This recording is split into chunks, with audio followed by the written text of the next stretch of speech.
பாரிஸில் ஏமாந்த India good வைத்த Olympic போட்டிகள். பாரிஸ் ஒலிம்பிக் போட்டி ஒரு வழியாக முடிஞ்சிருக்கு.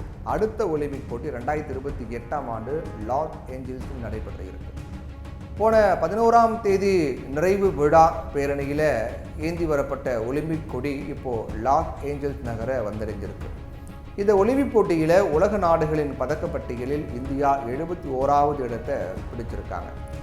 ஒரு தங்கப்பதக்கம் கூட பெற முடியாத நிலையில் இந்திய விளையாட்டு ரசிகர்கள் பெரும் ஏமாற்றத்தோடு இருக்காங்க. கடுமையான அதிருப்தியிலும் அவங்க இருக்காங்க. 2024 பாரிஸ் ஒலிம்பிக் தொடரில் இந்தியா 6 பதக்கங்களை மட்டுமே வென்றிருக்கும் நிலையில் 6 பதக்கங்களையும் வெல்லும் வாய்ப்பையும் நழுவிட்டிருக்கிறது.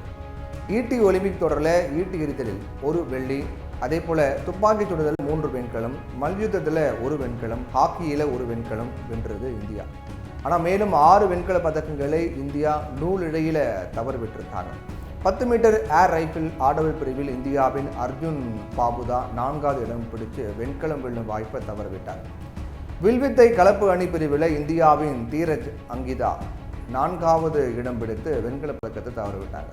துப்பாக்கி சுடுதல் மகளிர் 25 மீட்டர் ஏர் பிஸ்டல் பிரிவில் மனு பாக்கர் 4வது இடம் பிடித்து வெண்கல பதக்கத்தை நழுவிட்டாங்க. துப்பாக்கி சுடுதல் கிட் கலப்பு அணி பிரிவில் இந்தியாவின் ஆனந்த் ஜீத் மகேஸ்வரி இணை 4ஆம் இடத்தை பிடித்து வெண்கல பதக்கத்தை தவறவிட்டாங்க. பேட்மிண்டன் ஆடவர் ஒற்றையர் பிரிவில் இந்தியாவின் லக்ஷயா சென் 4வது இடத்தை பிடித்து வெண்கல பதக்கத்தை தவறவிட்டாங்க. பளு தூக்குதல் போட்டியில் மகளிர் 49 கிலோ எடை பிரிவில் இந்தியாவின் மீராபாய் சானு 4வது இடம் பிடித்து வெண்கல பதக்கத்தை தவறவிட்டாங்க. இதுக்கு முன்னாடி நடந்த ஒலிம்பிக் தொடர்களில் இந்தியா 17 முறை 4வது இடம் பிடித்து வெண்கல பதக்கங்களை தவறவிட்டிருப்பது குறிப்பிடத்தக்கது. ஆனால் அதிகபட்சமாக 2020 டோக்கியோ ஒலிம்பிக் தொடரில் 3 வெண்கல பதக்கங்களை தவறவிட்டிருந்தாங்க. ஆனால் இந்த முறை 6 பதக்கங்கள் வெல்லும் வாய்ப்பு பறிபோனது. இப்படி இந்தியா குறைந்தபட்ச வெண்கல பதக்கங்களை பெறவே திணறிக் கொண்டிருக்காங்க. இந்தியாவில் 2036ஆம் ஆண்டு ஒலிம்பிக் போட்டிகளை நடத்த முயற்சித்து கொண்டிருக்கக்கூடிய வேளையில் 140 கோடி மக்களை கொண்ட இந்தியாவின் நிலைமை பரிதாபகரமாக இருக்கிறது அப்படிங்கிறதா உண்மை. இந்நிலையில் நீச்சல் வீரர் நிகார் அமீன் என்பவர் ஒரு பேட்டியில் சொல்லியிருக்காரு, நாட்டின் விளையாட்டு உள்கட்டமைப்பு மற்றும் ஆதரவு அமைப்புகள் உலகரங்கில் உண்மையிலேயே தலை நிமிர்ந்து நிற்க வேண்டுமானால் அவசர சீர்திருத்தம் தேவைப்படுகிறது அப்படின்னு சொன்னார்.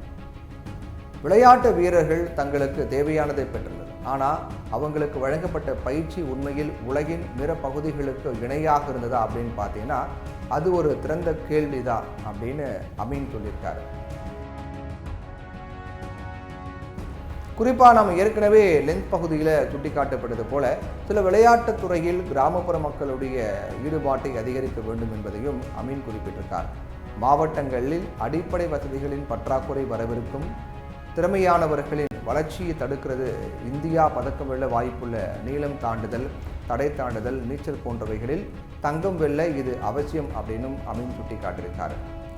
பேட்மிண்டன், வில்வித்தை, குத்துச்சண்டை, துப்பாக்கி சுடுதல், ஹாக்கி மற்றும் மல்யுத்தம் போன்ற விளையாட்டுகளை அதிக பணம் முதலீடு செய்யப்பட வேண்டும்.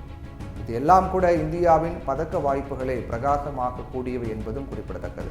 அதனால் இந்தியா விளையாட்டுத்துறையில் பெரும் சீர்திருத்தங்களை கொண்டு வந்தால் ஒழிய அடுத்த ஒலிம்பிக் போட்டியிலும் தங்கம் கனவாக தான் முடியும்.